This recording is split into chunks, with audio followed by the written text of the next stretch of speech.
Welcome, welcome, welcome to the episode you've all been waiting for. Yes, it's the pimple episode, or as the Brits say, blemishes. I'm Rob Walter. And I'm Matt Gotthold, and we are the Podcast Pediatricians. Find us on iTunes and Google Play, Stitcher, and on podcastpediatricians.com. And now on Spotify. Finally, thanks to our IT guru, Jim Hansen, the pimple episode. Any other names you have for pimples? Really not off the top of my head. I mean, nothing I can say in public, that's for sure. They're a scourge. You know, these little buggers are the bane of many a teenager's existence. Okay, I have a few. I tried to look up more. There's not that many. There's spots, pizza face, scrimples. I'm not sure what that means. Scrimples, yes. And volcano face. But my favorite is probably Zits, because it's also the name of one of the last good comic strips remaining in the paper. It's by Jerry Scott and Jim Borgman. It's really kind of spot on about a high school kid's life in the suburbs, definitely the suburbs. 15-year-old Jeremy Duncan, his buddies, his girlfriend are pretty realistic, including cell phones, social media. No. Did you ever I'm not a comics guy anymore. I used to be religious about it. Yeah. Oh. Mm-hmm. And he actually plays a guitar like you. He's not You good. mean badly? Just like you. Yes. It's sweet, though. I'm working on Now, it. there's still Doonesbury and Dilbert, but the great ones like The Far Side and, of course, Calvin Hobbes. Did you Yes. Calvin Although I Hobbes? must say, The Far Side is far and away my favorite. I mean, just so insightful and witty and, yeah, just good stuff. Well, Matty Ice, hold the presses because Gary Larson and The Far Side is back. Kind of back. So a few weeks ago, a new official Far Side website called thefarside.com was launched and includes a letter from Gary and, yes, the promise of some new Far Side cartoons in 2020. So, Ooh. Happy day. See, that I would celebrate. Usually I'm not on board with you and your deep dives into this triviality stuff. You I'm know, so like, happy. dude, read a book. Like, get your head out of there. But in this situation, oh, man, I would look forward to that. And a special podcast pediatrician thanks to little Donnie Rathel from Cincinnati, who contacted us special about this. He is such a nice boy. You agree? He's a nice He's a nice boy. Yes. All right. So now we'll delve into everything pimples. Yes, dermatologists can and do treat acne very well, but for most cases, your good old neighborhood pediatrician can handle acne even weller, if that's the word. No, since we know the patients and we know their situations. But if the family prefers a dermatologist, we grant them that wish. However, just like with some of the other situations where a good general pediatrician already has knowledge and relationship of a patient and their family, we feel like we may be the better option in the long run, at least in most of the cases. We should acknowledge and give thanks to two dermatologists who gave acne talks from which we swiped most of today's choice pearls. First of all, Dr. Jim Treat, dermatologist extraordinaire from CHOP, who spoke at Hot Topics Disney World Conference over the last few years, and who will be talking in Rehoboth Beach, in our own home state of Delaware, to Delaware pediatricians this spring. We'd also like to thank Dr. Jordan Watson, who's a dermatology access pediatrician at AI DuPont, who gave a great acne talk. Also, we gathered some good information from that fabulous resource, Up to Date. And we encourage any caregiver or parent or teen interested in pimple treatments to check out www.pedsderm.net, where there are great handouts and treatment algorithms for teenage acne. And Matt, I've got them right here, a patient handout and a parent handout about acne from pedsderm.net. I got it for you. Really, I got it for your patients because I sometimes feel bad for your patients. You know, that's... As well you should. Whoops, wrong call. Hold on. As always, anything we say that's not up to the standards of those from whom we learn is likely because of our own shortcomings. In this case, Rob's shortcomings, since he put together this episode. If it's well received, I'll take partial credit, but if it bombs, it's on you, and I will drop you like a hot potato. Okay, got it. So I don't know about you, Matt, but when I went into private practice, over 20 years ago, I was surprised about the various reactions to acne from our teen patients. You have the 14-year-old, usually girl, crying because she has one tiny pimple on her forehead, and then an older teenager, usually a boy who comes in for a well visit, who has horrible, horrible scarring acne, who doesn't mention it, who, when I bring it up, he dismisses it and doesn't want any treatment at all. And it always floors me. And often the parents don't seem to mind the acne is really bad, and then the other parents who are upset with one little blemish. You bet. I mean, this is so much, perception is reality. Right. As it pertains to anything in medicine, acne is the key kind of thing that we see this in. If you have, as you said, there's a spot that somebody will point to that I can't even see, and it's a tragedy, right? And then you have some poor kid that looks like, his face is about to fall off, and you're very careful with the way you try to approach. You don't want to make them feel bad and no, say, "Boy, your acne's horrible." Holy moly, look Right. at that, right? Right. So I really try to be sensitive to whatever perception the teenager has of it, and first understand that this topic is usually already been discussed at home. Almost always. But like so many other topics that we deal with, there's often a preconceived notion of some type from the family itself that colors the conversation. First, I try to use more gentle terms to introduce the conversation if the patient or family has not already broached it. So I may say the word complexion or skin concerns or spots, because this is a topic that, as you mentioned, is sometimes loaded with emotions. So just establishing respect for how the patient feels about the condition and then moving forward with whatever help or advice or treatment we can offer, that's really critical in the case of acne. And of course, this, as always, leads us to our disclaimer. We are sharing our own personal opinions on pediatric care. Always talk to your own pediatric caregiver about your child. Pediatric caregivers should always consult expert guidelines and consider their own community standards of care. Okay, before we jump in, our traditional snack will now be served. A special Philadelphia treat. Have you ever heard of the commissary? I have. No way, really? Yep. This is Wasn't it previously called frog? Well, there's two different things, the frog and the commissary. This is the famous commissary carrot cake. Here it is. I've got 2 forks there now. You had me at carrot.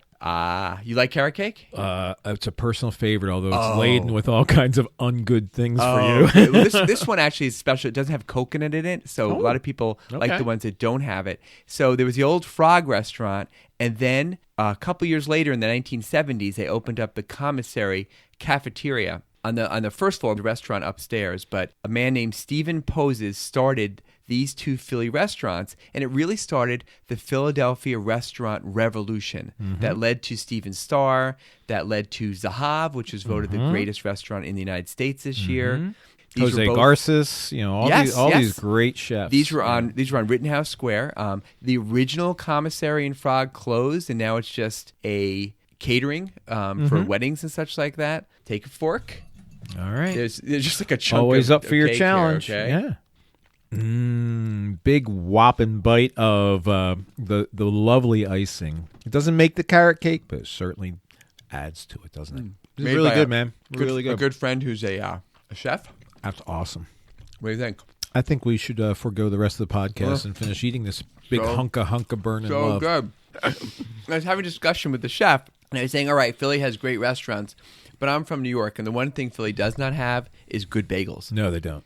I agree with Thank you you. on that. I agree. You know why? As somebody who grew up in just outside of Philadelphia by 5 minutes, I will tell you that no, there are not good bagels in Philadelphia. And you know why, though? The water. It's the water. That's what I keep hearing. You hear the same about pizza. It's Right, the water. It's the soft water from upstate New York that you get in New York. It has less calcium, less magnesium. The hard water, like you get here, makes dough much more tough, and it's just not the same. Now, the other big controversy, which you would not know about being a non-bagel person, is that a euphemism as a non-bagel person? Well, it is now. Like, do you like toasted bagels? If it's a fresh bagel or a toasted bagel? If it's fresh, I'll eat it fresh. Okay, because I agree. Yes. You always want really fresh is the better. So Philly, no for bagels. Philly, no for bagels. Except Philly cream cheese.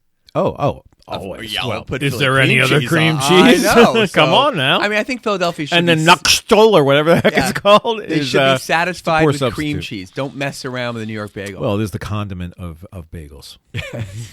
All right, so Matt, what are you seeing in the office lately? I've been seeing a good amount of strep, weirdly. Strep. Yeah, just Usually saw it's a more in couple the this spring. morning. Lots of strep. Wheezing, obviously. Yep. We'll get to the flu in a second. And, it's still getting the usual, it's certainly the past decade, lots of anxiety, lots of mood issues, lots of sleep issues. It is epidemic, and I don't think I'm overstating that. Right, and then it's still hard to find psychiatrists prescribing psych meds a lot more than I used to. We've had to learn just Right. by sheerly because our patients are left with nothing else. So now we get to the news.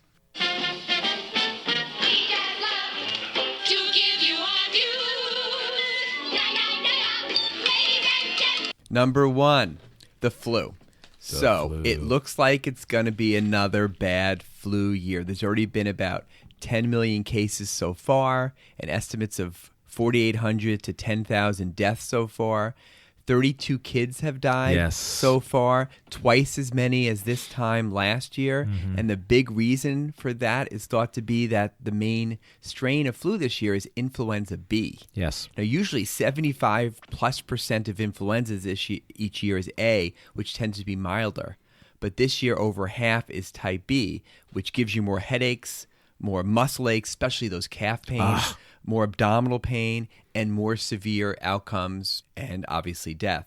This year, the flu shot was good for H1N1 flu A, but not so great for flu B Victoria strain. There was only a 58% match. Again, that doesn't mean you shouldn't get the flu shot, as we talked about many times. Yes. But, type B is the big issue this year. I don't think we mentioned last time that the state of Delaware is no longer accepting or reporting any flu unless we use PCR. Yes. So a lot of us still use the immunoassay. Yes. We don't do the tests a lot, right? Mm-hmm. And we have a good pretest probability. So if it looks like the amount of flu diagnosed in private offices and primary care offices around the state of Delaware is way down this year, it's only because we're not allowed to report it. Last year we had to report everyone. So I did talk to emailed the head of public health, Dr. Verte, a pediatrician, and said, just so you realize this is going to skew your numbers.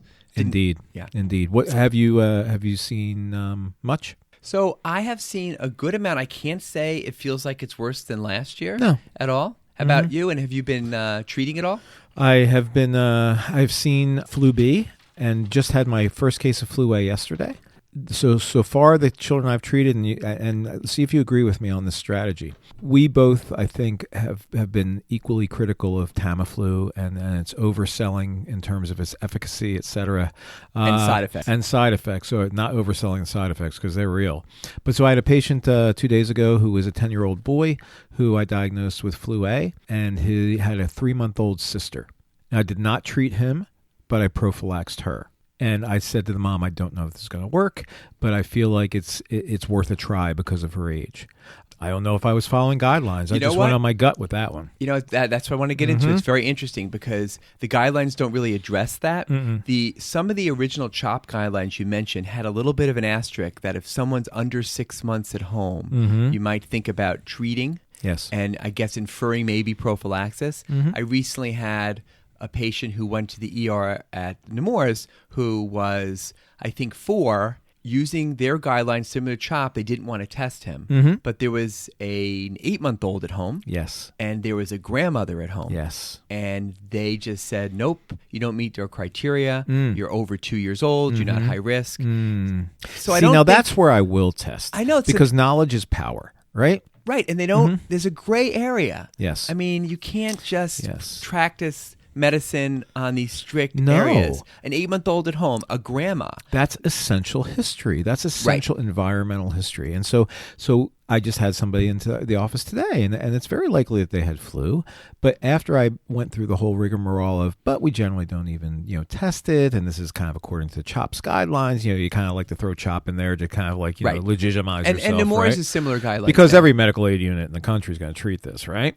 So we had the conversation, but part of that conversation that's essential is there anybody at home that may be high risk?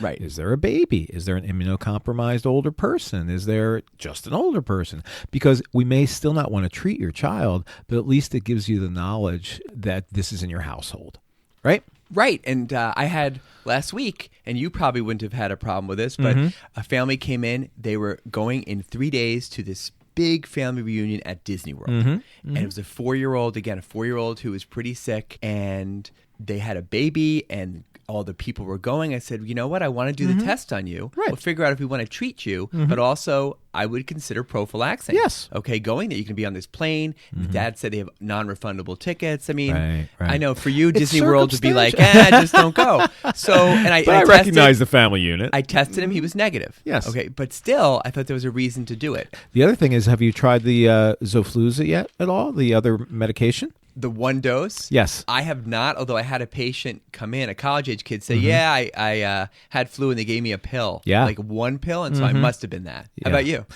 Once. And I'll tell you, it was a unique situation. It's a colleague of ours, a fellow physician. He's an anesthesiologist, and his daughter was home. She's 22.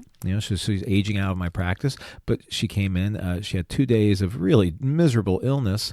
Not quite 2 days. Tested her. She was positive for flu, and I said, "Hey, this is out there. Are you guys game?" From what I understand, it's a completely different mechanism of action than the Tamiflu. I am not a fan of Tamiflu, but I'll tell you, when it comes to this one, I'm really reading some good things about it. So I put her on it. As I checked GoodRx, just in case they had to pay out of pocket, I think it was like $189, and it's a total of one dose. And I contacted him 2 days later, and I said, how is she? He's like, she's great. And she looked like death warmed over when I saw her. So, that's anecdotal, but on the other hand, no side effects that she had. I was a little leery because I'd never done it before. Let me just point out, if any of you listeners go back to when we talked about this 1 or 2 episodes ago, Matt was really dismissive. Of the whole thing. I hadn't seen it yet. Hey, I'm willing to eat some crow here. Okay, Yeah, absolutely. Right. I'm still standing on Tamiflu, though. Okay. my ire over its marketing, etc. I don't disagree. All right. Second issue is a commentary in Pediatrics this month, January 2020, by Dr. Jeff Stark, and it's called Tuberculin Skin Tests versus the Interferon Release Assays, the IGRA TB Gold, Out with the Old, In with the New. Basically, it says that IGRAs are the way to go, not PPDs at all ages. More and more studies show less false positives. So if you got a BCG or patients from Southern Asia, India, you're not going to get false positives. You're not going to get all the non-TB mycobacteria false positives. We always used to say don't use it in young kids. Well, lots of studies shows it's probably better in young kids than the PPD. And it's not subjective, like reading the tests. And not only are those subjective and people don't read them right, but as time goes on, people get worse and worse reading them because they're done less. So pretty much, I never do a PPD anymore. I've had a couple colleges that required the PPD for some bizarre reason, but I never do it anymore. How about you? I still do it, although rarely. But I've got to say, if the argument of this article is to abandon the PPD and go IGRA, I'm in. Yep. Yeah, I think that makes perfect sense. The only qualm I had in the past was just because we didn't have any experience with it, and maybe you can speak to this, is this something that's covered by an insurer if a PPD isn't done first? Because PPDs are cheap as dirt. I mean, they're like pennies. That's a very good point. I've never had an issue. Granted, maybe people were upset. They didn't tell me about it, but usually I hear about it if it's prohibitively costly. So bad. So I haven't heard anything. All right, next is, do you remember, I don't know, it was in the fall, we did an episode and we mentioned about the American College of OBs and GYNs who recommended that all girls between 13 and 15 years old should see a gynecologist once, even if they're not sexually active. And both of us were like, really? What? Really? Do they need to do that? Well, a study came out in JAMA Internal Medicine this month by a gynecologist, and he studied 3,400 girls between 15 and 20 years old. 23% of them reported getting a bimanual pelvic exam during that year. What was the age group, bro? 15 to 20. Okay. They weren't getting an IUD. They weren't having severe sexually transmitted diseases issues. 19% of them got pap smears, and the guidelines are don't get a pap smear till 21 unless there's high risk. Really horrible that all these unnecessary pelvic exams were done on these young women. And when you extrapolate it out, the estimate was between 2011 and 2017, 1.4 million young girls got an unnecessary bimanual pelvic exam, and 1.6 million girls got unnecessary pap smears. So tell me, do you ever do a pelvic exam? I don't. I started out the practice, along that vein, and I know that there are certainly pediatric practices who do that, and I applaud them for their capability of doing that and being comfortable with that, because there are times when it does behoove one to do a pelvic, but not many. I mean, but not many. Yes. A bimanual pelvic exam is basically a digital exam. Oh, sure. In the vaginal I area, thought you meant a pelvic exam. Period. Well, yeah, that also. I mean, if we're not putting in IUDs, but either one. Right. But these are bimanual pelvic exams, a digital exam, and then on the other hand, you press on their abdomen. Yes. It's not needed for birth control pills. No. It's not needed now that you can do a urine test for gonorrhea and chlamydia. You bet. And if somebody who really needs to do that, I will send them to a gynecologist. They're better than us. Same here. And it causes fear, embarrassment, discomfort, pain, and it makes a lot of these girls likely avoid contraception or getting treatment from gynecologists when they need to. Yeah, as we've talked about before, and a GYN exam isn't the only thing that falls into this category, but one has to really be very gentle and nuanced with a lot of the exams that we do, but particularly as it pertains to things that are considered to be a very private area. Right. You need to say routinely, I always ask permission, only with your parent here. Yes. And I've had a couple kids recently in the past month, boys, who refused a GU exam. Yes. And one kid has some special needs, and there wasn't a chief complaint. And I was like, okay. I explained that someday we may need to. Right. One kid, it was like the third year in a row, but he was he said, no. And I said, all right. I said to the parents, do you look in the area when he's taking a bath? And they said, yes, everything looks fine. And I didn't push it. Right. Right. And I'm always, you're so torn as a pediatrician because we're trained explicitly to be suspicious of someone potentially harming a child and whether or not there's any evidence on our exam. And then you have a child, because I've had them too, both boys and girls who really don't want to be examined. And you think to yourself, okay, A, do I respect their request? Which I always do. But then B, am I somehow missing something? Are they trying to tell me something here? Right. It's a really difficult position to be. It is. And sometimes even a routine exam, there are kids who have ascending testicle, like we talked about, where that you'd want to know that. So I usually can talk a boy into just very briefly looking. Yeah, I may have one boy a year, or two boys a year of all the boys we see. And the girls are, briefly in looking. Yes. And if it is an issue of boy versus girl, if a girl says they're not comfortable, I'll be like, go see one of my partners. Absolutely. Okay, I want you to be comfortable. All right, last story. This is a crazy, crazy story. So last month, there was a riot in a hospital in Islamabad, a cardiology hospital in Pakistan, as a gang forced their way into the hospital, attacking the doctors. 3 patients died in the chaos. Now, who was this gang? Was it like West Side Story, which is coming to Broadway, directed by Ivan Van Ho? Sharks or Jets? Who did The Crucible that I saw starring Saoirse Ronan. So good. You're such a name dropper, man, when it comes to your Broadway experience. Saoirse Ronan, who just started Little Women, My which Sharona? is amazing. Is that what you said? My Directed Sharona? by Greta Gerwig, who was totally snubbed by the Oscars, but I digress. So who was this gang attacking the doctors? Well, it was a gang of hundreds of lawyers in black suits who were enraged that their relatives did not get preferential treatment in the hospital and went on a rampage.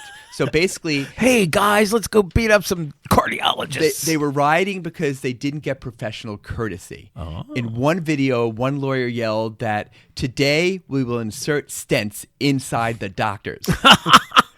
As they punched that's a rough neighborhood. They punched and pulled doctors' hair and set fires. Over 80 lawyers were arrested. Wow. Now, I mean, this is awful, and a few people died.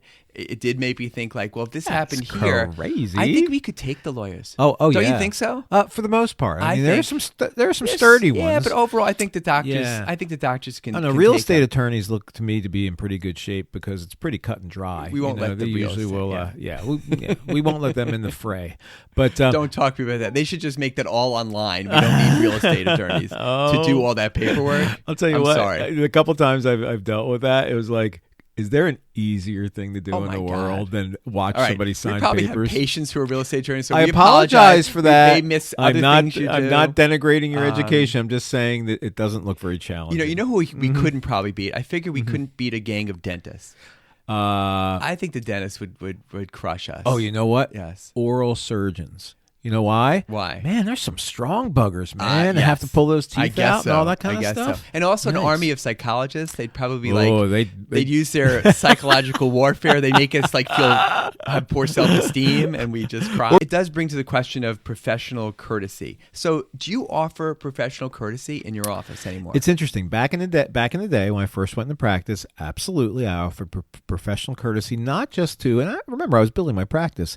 And It was in vogue, not just to fellow physicians, but even to nurses and other healthcare extenders, right? Right. And then, and I wanted to continue to do it just because it was tradition. It was part of what my predecessor had done, et cetera. And then we found out that there is a contention in terms of the way that insurance contracts are You're breaking the law. We're breaking the law. You can't waive That's a right. copay. You're breaking the law. No, you could waive, for instance, the entire visit, Right. which would put us out of business really quickly, especially Right. those of us who take care of a lot of our peers' children, right? Right. So, yeah, I mean, and you know what? When that was initially presented and we had to do away with that, I don't know about you. I didn't get any friction from anybody. You know, everybody was like, yeah, I mean, that's fine. Right. So I think it was making us feel good, but I don't think it mattered all that much to the folks we were doing it for or with. I think those days were gone by then. Right, and I do like to think, and we talked about, I think we treat all our patients Absolutely. very special. We're not concierge doctors, Sure. but there are a few exceptions, even the little things, like military families, Right. Like military families, so they have to come in. Triage nurses will say, "All right," even if we usually say we're full, we try to squeeze them in.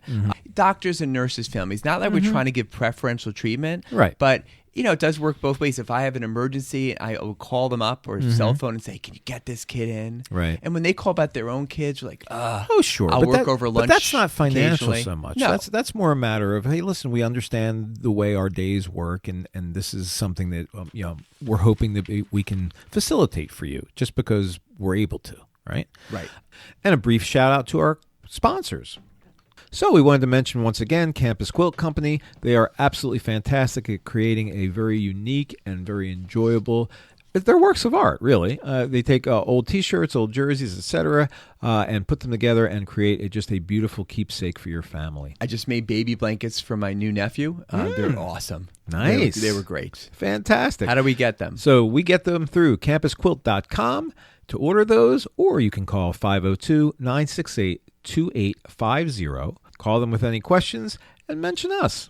We'd also like to give a big shout out to Julie Ortiz at triageforpediatrics.com.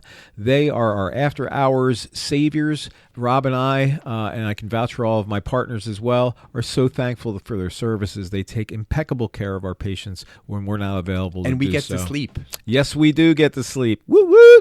Just lauding this to one of my partners the other day. Like, do you even remember when you were woken up at 3 o'clock in the morning all the time? No, they are absolutely fabulous, and we highly endorse them. You can contact Julie to look into their services at 214-450-5030 or email her at jortiz, that's O-R-T-I-Z, at triage, the word triage, T-R-I-A-G-E, 4 pediatrics.com. And our newest sponsor is High Fives. We've already mentioned Jim Hansen, who got us into Spotify. He specializes in website development, including PHP programming and MySQL database development, systems administrations, and system security. They're a real specialty. They make the ultimate firewalls. They really saved us multiple times. The name of the company is High Fives, H-I, the number 5 and S. It's an acronym for Hansen Information 5 because they have 5 sons. And he's a Marine, as we said. He'll come in and rescue you. His phone number is 877-483-1040, extension 1, or highfives.com. And we'll be right back with Pimples.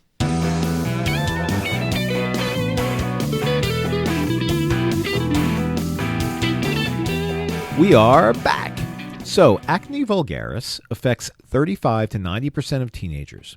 Many folks feel that it's more common in girls, but actually has a roughly equal incidence between males and females. Some have said that acne is more common in the modern age due to things like prevalence of more highly processed foods or due to urban lifestyles, but acne has been haunting humanity for thousands of years. The word acne is likely derived from its description in ancient Egypt, and both Aristotle and Hippocrates described acne. During the Roman Empire, sulfur baths were used to treat acne, and some still advocate this type of treatment to this day. Shakespeare described acne in Henry V, Act 3, when he said, "His face is all bubbacles and whelks and knobs and flames of fire." So that's your imitation of William Shakespeare? Well, that was my Without a that was British my imitation accent? of Henry V. I thought it was a little Scottishy. A little bit Scottish. I don't know. So the term acne vulgaris was first used in 1840.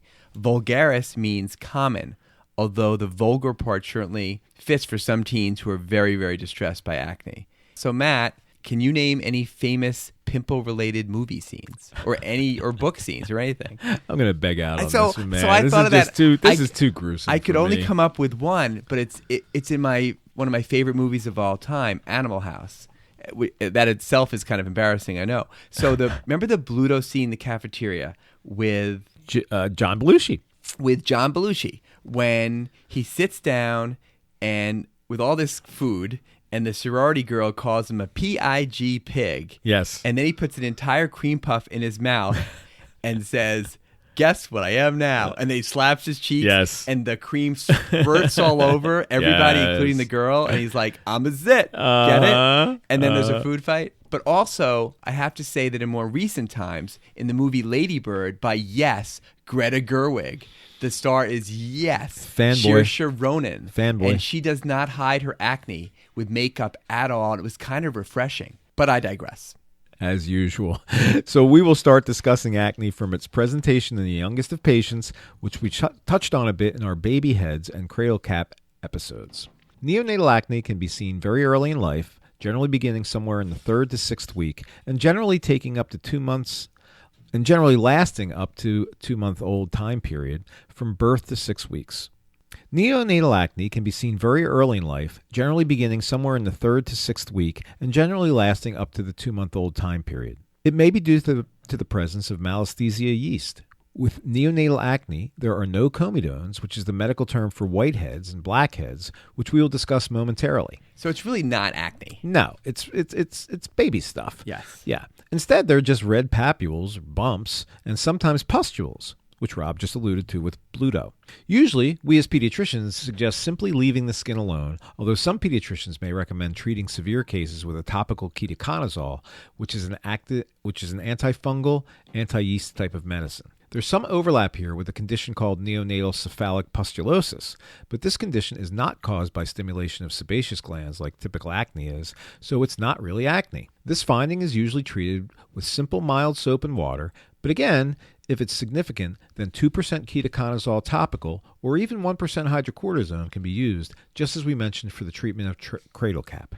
You know, for me, if it's like young, and it's getting really bad and you can't just ignore it and use thing, I do the 2% ketoconazole. Yeah, and it always works. Generally don't do much of anything at all. I try not to, but if I do, it works. Yeah. Now, starting at about 3 to 6 months of age, we can see infantile acne, which is similar to adolescent acne, which may have all the same characteristics, including comedones, inflammatory papules, and nodules. It's not common, but when it's present and severe, it can cause scarring, and it's often a harbinger for later significant acne during the teenage years.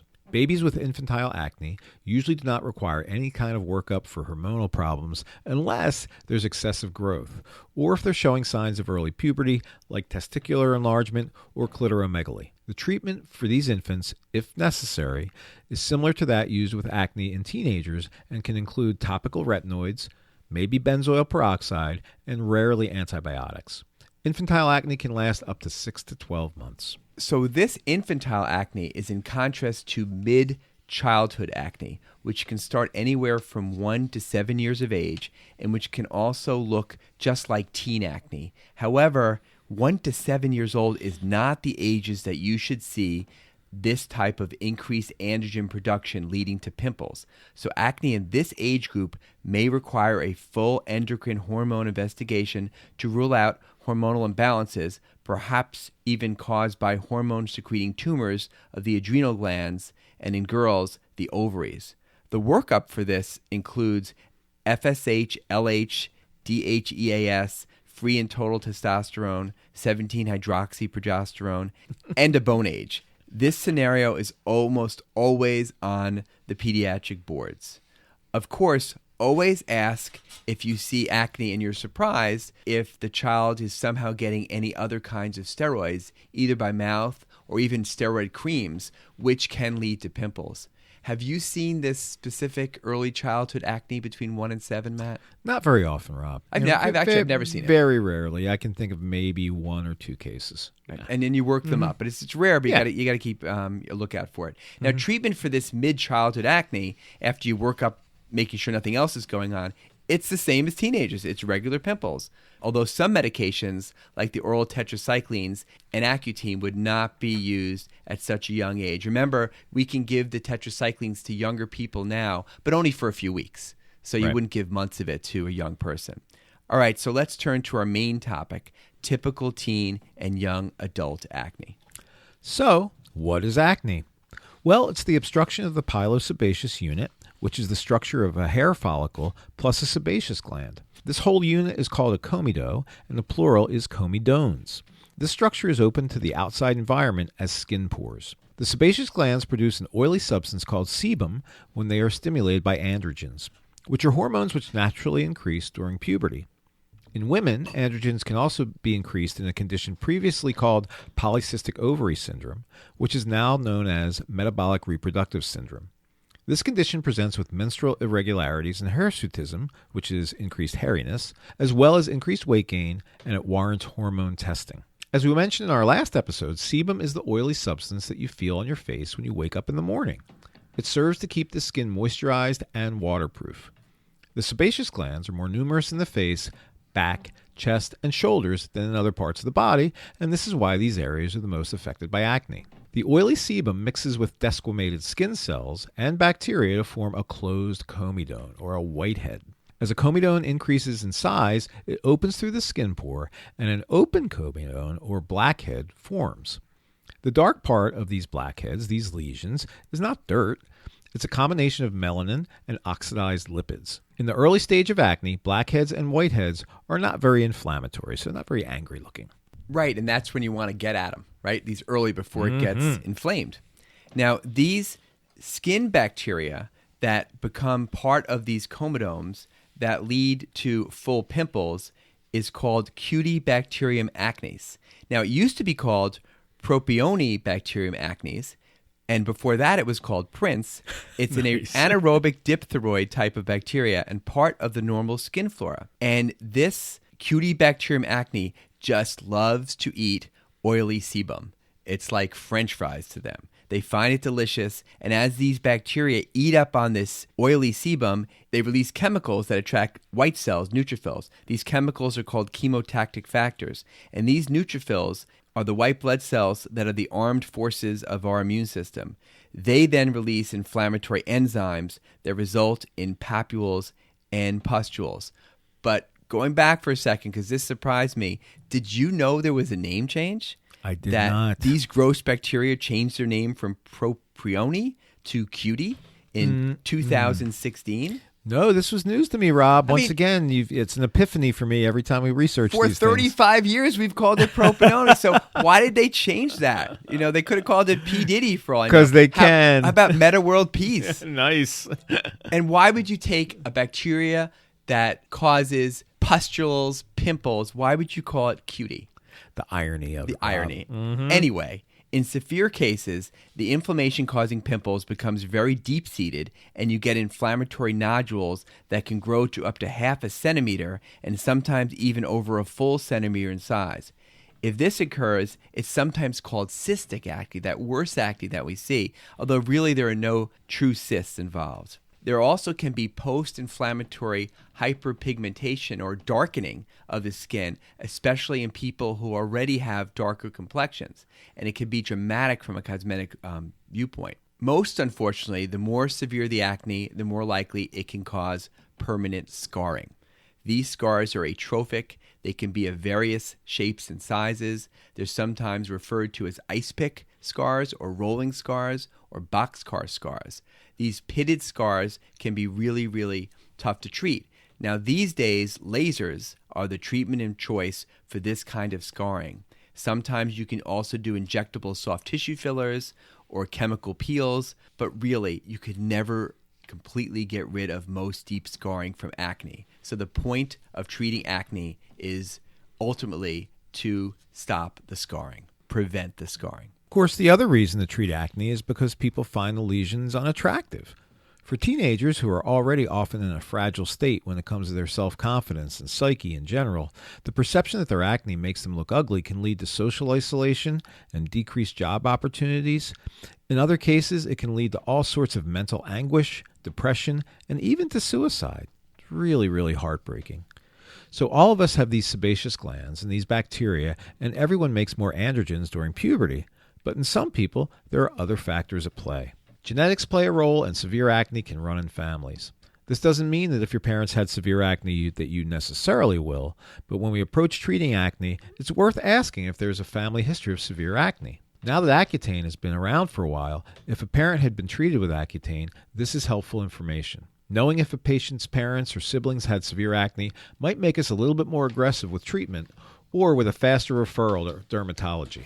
Skin trauma also can increase the likelihood of more significant acne, since trauma ruptures the comedones, which increases inflammation. This is why we don't recommend harsh astringents or rough detergents, or, in general, popping pimples. Certainly, using anabolic steroids is a risk factor for acne, since steroids increase the sebum production. And as pediatricians, we've always been taught to think about that as a potential risk in athletes who have a lot of pimples. Not only is this kind of steroid use promoting severe acne, it can cause testicular shrinkage, impotence, breast and liver issues, not to mention roid rage. That is not to be confused with droid rage, which is what Matt gets when he is forced to watch more than 10 minutes of Star Wars.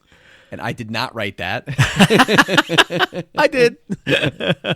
So I have never really seen steroid abuse for athletic purposes in my career. Have you? Only peripherally. I think one of my brother's friends, had gotten into that and bodybuilding and everything, Okay. and dude was unstable. Believe me. Mm-hmm. You weren't his pediatrician, though. No. Oh no. Now, certain types of foods are classically talked about as causing acne, especially French fries and chocolate. But there is no evidence that chocolate increases acne, and not much evidence about French fries. Although if you smear them on your face, it probably would not be good for your face. You would know. There is some evidence that milk can increase acne, but more recently, in a 2016 study in the Journal of the American Academy of Dermatology, this was demonstrated to be more likely with low-fat or skim milk, not with whole-fat milk. Goes along with what we say, use 2% milk. There you go. Right? You don't need skim milk. There is some evidence that eating foods with high glycemic load, very sugary foods, can increase the risk of acne a little bit for some people. There also was this ridiculous theory from past generations that acne was worse with virginity and that sex can help cure acne. In the 1930s, medical providers actually gave laxatives to virginal women with acne with the belief that this would allow toxins to be released that weren't being released through intercourse. So That's crazy, man. that's crazy. Yeah. Well, there's a lot of crazy stuff in the history of medicine, isn't there? Especially we could do 1930s. mega episodes on Yes. craziness in medicine, right? There's some decent evidence that stress can increase the risk of acne, and I do think this is absolutely true. I've definitely seen acne worsen during stressful situations for some teens over the years. How about you, Rob? Over the years, I've seen kids in really stressful situations, a death, a divorce of their parents, other big things, and I've seen for some of these kids, acne just explodes. So I'm Yeah. a total believer Yeah. in stress increasing acne. Well, it makes sense, right? The role that obesity may play in acne is not clear. Some studies show that obesity increases acne risk, whereas others show that obesity can decrease acne risk. We would argue that better nutrition in any situation and exercise is always good. There are also some acne-associated conditions which add to the pain and aggravation of acne. Acne excoriae is a condition in a person when a person picks at acne, and this can lead to erosions and permanent scarring. This kind of pathological behavior is more often seen in females and often requires psychotherapy and sometimes even psychiatric meds. There's also acne fulminans, a really rare and scary phenomenon which occurs mostly in teenage boys when existing acne worsens acutely and becomes unbelievably bad with huge nodules. The pictures are just god awful. Have you ever seen this, Rob? So I have not, but oh my God, the pictures. Oh, the pictures are enough to scare you away Have from you seen medicine it? in general. Have you seen it? Yeah, it's awful. You've seen it in your practice? Oh, no. Just Yeah. the pictures. The pictures were enough. I don't need to see it on my practice. Acne fulminans is rare and sometimes can be triggered when a patient is started on Accutane. Although in most cases it's not with Accutane, and in fact, Accutane is the treatment of choice along with sometimes some oral steroids. Okay, so we pediatricians usually know acne when we see it, but there is a differential diagnosis for acne that includes rosacea, which is a common skin condition with redness and sometimes bumps. There's no comedones with rosacea, and often you see these little lines of vascularity known as telangiectasias. People with rosacea are usually older and out of the age range we typically take care of, so we're usually not having to diagnose it. Have you seen any in your Rosacea? patients? I can't say that I have. No, I have not. Although I do have parents come in and ask me if what their child has is rosacea. Right, because they have rosacea. Then there is perioral dermatitis, which presents with little pink or red bumps around the mouth, sometimes around the nose, but mostly away from the area directly around the lips. The cause of this is unknown, but it's associated with the use of topical steroids in the area or even steroid inhalers for asthma, especially when they use a spacer. Often you can just stop the steroids and the rash goes away. However, it can be tough to get rid of, and it sometimes drives the patients nuts. It sometimes responds to topical antibiotics like clindamycin, erythromycin, or metronidazole. And other times we've had success with topical agents like Elidil, which is pimicrolimus. Yep. Shout out to Stacy. Stacy's my next door neighbor. We just treated her daughter for perioral dermatitis, and I promised her I'd give her a shout out because I told her we're doing this episode. You know, it's really a struggle, and it drives kids nuts, but it drives their parents nutsier sometimes because it's just very frustrating. It's hard to get rid of, and inevitably people try using steroids and they disappear, and it comes back, and it's even worse, and it's just a vicious cycle. So my little friend next door is on a little bit of clindamycin lotion right now. We'll see how that turns out. And nothing like a huge HIPAA violation in the middle of our I didn't give you any last names. No, just your neighbor. You give your shout outs, man. There's also pseudofolliculitis barbae, which is seen mostly in African American men. In this condition, the hairs of the face and neck curl backwards into the skin, causing an inflammatory reaction. This is exacerbated by shaving. The treatment is to stop the shaving and perhaps go back to single blade razors, which tend to be less irritating than the multi-blade razors. The other option is to use thicker or high quality shaving cream, or even use other ways to remove the hair. And then there's the classic condition in the differential diagnosis of red facial bumps in kids that always seems to find its way onto the pediatric boards, facial angiofibromas. Classic. These lesions are seen with a condition called tuberous sclerosis. The angiofibromas are 1 to 3 millimeters, and they're pink or red papules which occur around the nose and at the malar or the cheeks area or at the medial cheeks. These are not associated with comedones. Angiofibromas can be an early sign of tuberous sclerosis, which is also associated with brain lesions and seizures, and with lesions of the heart, the eyes, and kidneys, as well as with hypopigmented skin patches. Have you had any patients with TS, Rob, tuberous sclerosis? I haven't had the angiofibromas, and I had one patient that I had forgotten about. We were talking about deaths in our practice, who died at a few weeks of age, who only saw like once or twice, who had these angiofibromas in their heart. And it was really sad. Yes. I had a patient who unfortunately passed away, although she was a teenager and had since moved to the Midwest, who was really a heartbreaking case, who had tuberous sclerosis. Unfortunately, she had seizures constantly. She was actually the first person that I ever saw be put on a ketogenic diet because her seizures were so bad that the neurologists, and there were good neurologists, could not control her seizures. And so she was put on a ketogenic diet. Did it work? Did it help? It helped. Okay. Yeah, and this was probably, 15 years ago. Right. Yeah. They still use it. They still use it. And we currently have a baby in our practice with tuberous sclerosis, and it's really challenging to treat. Right. It's tough. Yep. Lastly, there are some forms of acne that are not vulgaris and are not triggered by increased androgen levels. These include acne cosmetic, which is caused by the use of cosmetics with comedogenic or acne-causing ingredients, especially those that are heavy and oil-based.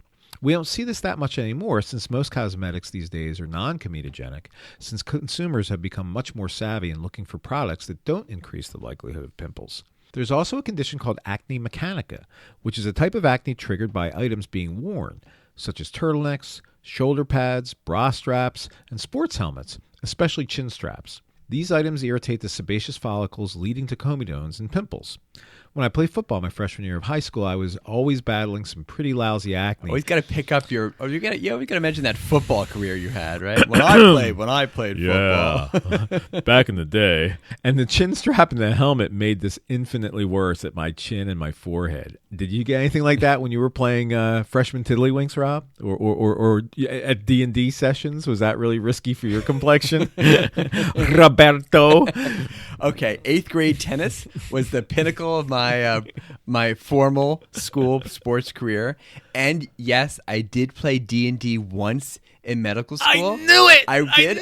I was a killer dwarf, and I do bring that up occasionally when I have patients who are D&D players in my practice. But I gotta say, you can go Does that back really and get laugh, you cachet with them? But I gotta say, looking back on that, I mean, the people who used to play D&D, at least there was a social aspect to it. I mean, now these kids would just be gaming online. True. I mean, at least you were talking and people in the same room. Hey, listen, I've come to get some respect for D&D. My oldest daughter, who's a kindergarten teacher, plays D&D in a group that her boyfriend formed, and I'll tell you, it's something that they use to get together with their friends and have a nice social gathering. So. The machismo in me trashes it, but in reality, it seems to be a nice way to spend your time. And no, don't ask me in your group. Okay, I just played it once. I will politely decline. Just once. Okay, finally, we cover the treatment of pimples. We've already said a few times that you shouldn't pick at your pimples or pop your pimples at all.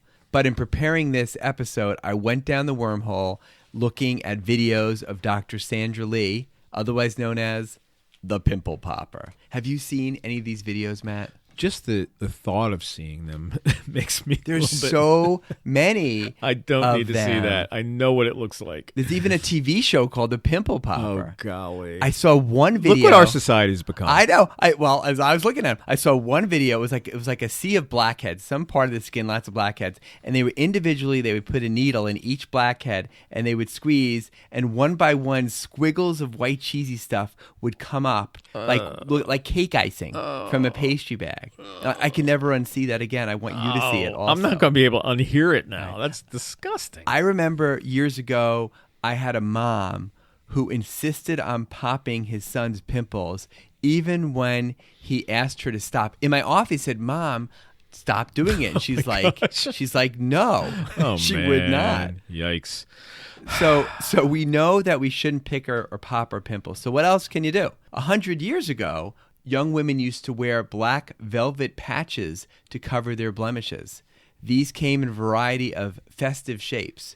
It was considered quite the fashion statement, I think like during Jane Austen's time. And actually, it's still popular in Matt's old high school in Southern Jersey. I looked this up. It's in the yearbook. Like, hey, everybody wearing their pimple things. Yeah? I like the one shaped like Hello Kitty. I bet you did. But the one shaped like Canada was also a personal favorite. Nice. Yes, so many strategies have been invoked over the years to address acne. In 1902, the first paper was published on using X-rays to treat acne. This type of treatment became very popular in the 1930s and the 1940s, but it wasn't until the 1960s that this practice really stopped. It lost its luster after research rejected it and public opinion swerved in the aftermath of Hiroshima. But as we discussed, it took longer to get rid of the X-ray shoe-fitting fluoroscopes in shoe stores that lasted into the 1970s. I remember that. Do you Yikes. remember that? Stride Right in the Plainview Shopping Center. Oh, my goodness. Zapping various body parts with cancer-inducing rays seemed to be in vogue in a wide range of personal care industries back in the day. But the advocates weren't terribly far off. UV light therapy is still touted for acne treatment, although there's not great data to support it. So, what does work? What does work, Maddie? Well, let me tell you, Robbie. The main treatments for acne target the primary pathophysiologic causes of pimples, the sebum, bacteria, and hormonal mix that results in acne. Some medications work to unplug the oil glands. These include retinoids, azelaic acid, salicylic acid, and hormone treatments. Some target the actual sebum production itself. These include Accutane, or isoretinoin, and hormone therapies. Some are antimicrobial, working against the Cutie acnes germ. These therapies include benzoyl peroxide, topical antibiotics, and azelaic acid. Tea tree oil also has some antimicrobial properties, but it's not something I recommend. Yeah, I've not used that either. No. And lastly, some target the inflammation aspect of acne. These includes antibiotics, the retinoids, and Accutane. So, a good treatment regimen may use combinations of these medications to target the multiple causes of pimples. Now, before we get into the nitty-gritty of treatments, let's touch base on other important things teens can do to reduce their pimples. First of all, don't touch your face. It's amazing that while I talk to teens about strategies and not touching their face, they continue right there in front of me to just keep touching their face over and over again. I'm like, you're touching your face. Oh, every damn time. You're touching your face. Patients should also wash their face gently twice a day with a mild soap, like Dove, or a non-soap cleanser like Cetaphil. The best soaps say for sensitive skin on the label, and remember, never use deodorant soap. They should also use their fingertips only to wash their face.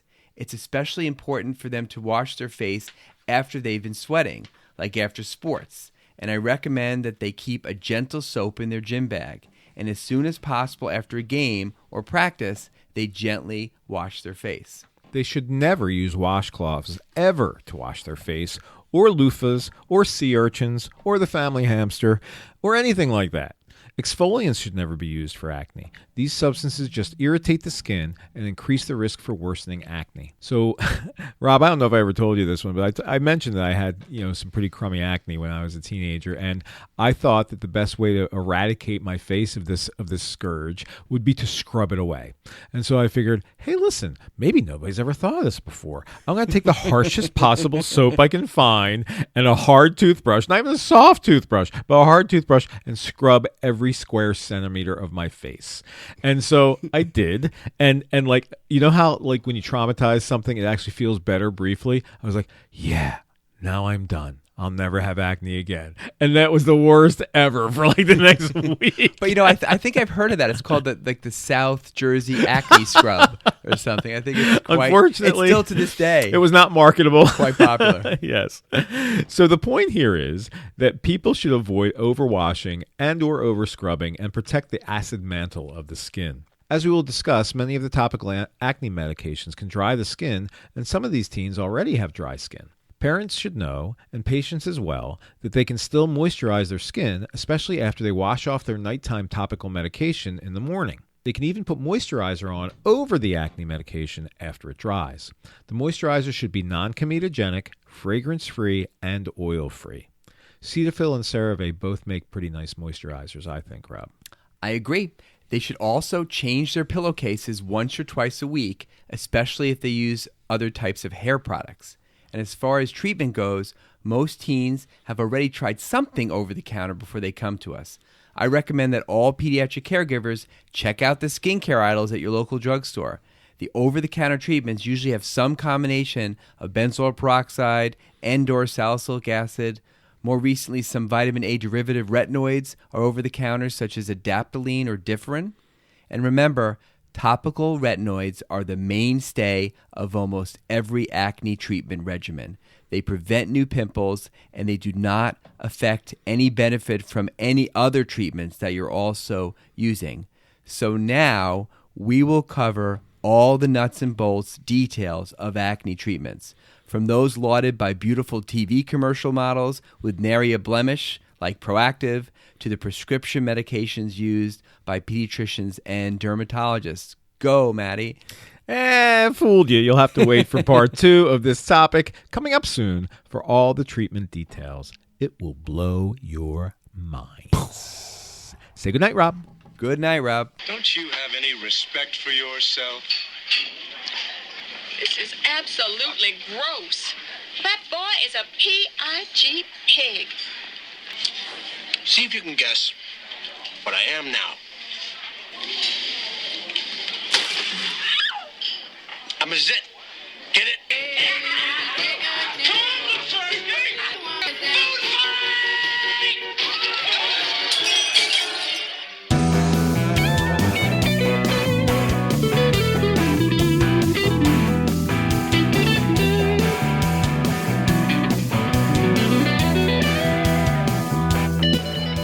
Podcast Pediatricians Productions.